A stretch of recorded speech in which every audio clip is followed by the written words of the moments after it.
बिस्मिल्लाहिर्रहमानिर्रहीम। अस्सलाम वालेकुम नाज़रीन, आप देख रहे हैं सरेआम न्यूज़। खबर शामिल करेंगे गुजरात से। जाली नूर क्लिनिक सदवार रोड कोटला अरब अली खां की नाम नहाद लेडी डॉक्टर आसिया बीबी की गफलत और लापरवाही से नौमलूद बच्चा जान की बाजी हार गया। CEO education doctor Naeem Janjua को नाम नहाद लेडी डॉक्टर के खिलाफ कानूनी कार्रवाई के लिए तहरीरी दरख्वास्त भी दे दी गई है।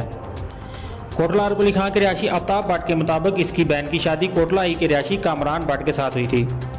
नाम नहाद लेडी डॉक्टर आसिया बीबी मुलजमा ने मेरी बहन को डिलीवरी के लिए अपने क्लिनिक बुलाया, जहां पर बेटा पैदा हुआ और बच्चा बिल्कुल ठीक और सेहतमंद था।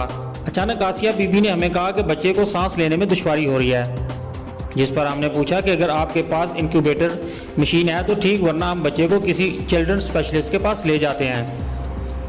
मगर इसने कहा कि मेरे पास सब कुछ है, मैं यहाँ ही इलाज मुआवजा कर देती हूँ, और बच्चे को लेकर एक अलग कमरे में चली गई।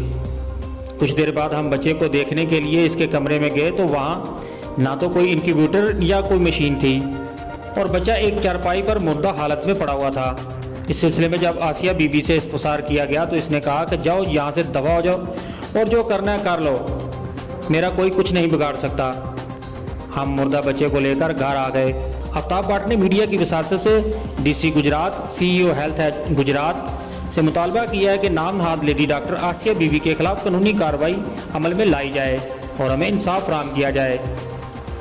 आसिया बीबी सिविल हॉस्पिटल कोटला में बतौर LHV ड्यूटी सर अंजाम देती है और अपना गैर कानूनी प्राइवेट क्लिनिक भी बना रखा है, और सिविल हॉस्पिटल कोटला से सारा दिन अपने प्राइवेट क्लिनिक पर मरीज रेफर करती रहती है और लोगों की जानों से खेल रही है।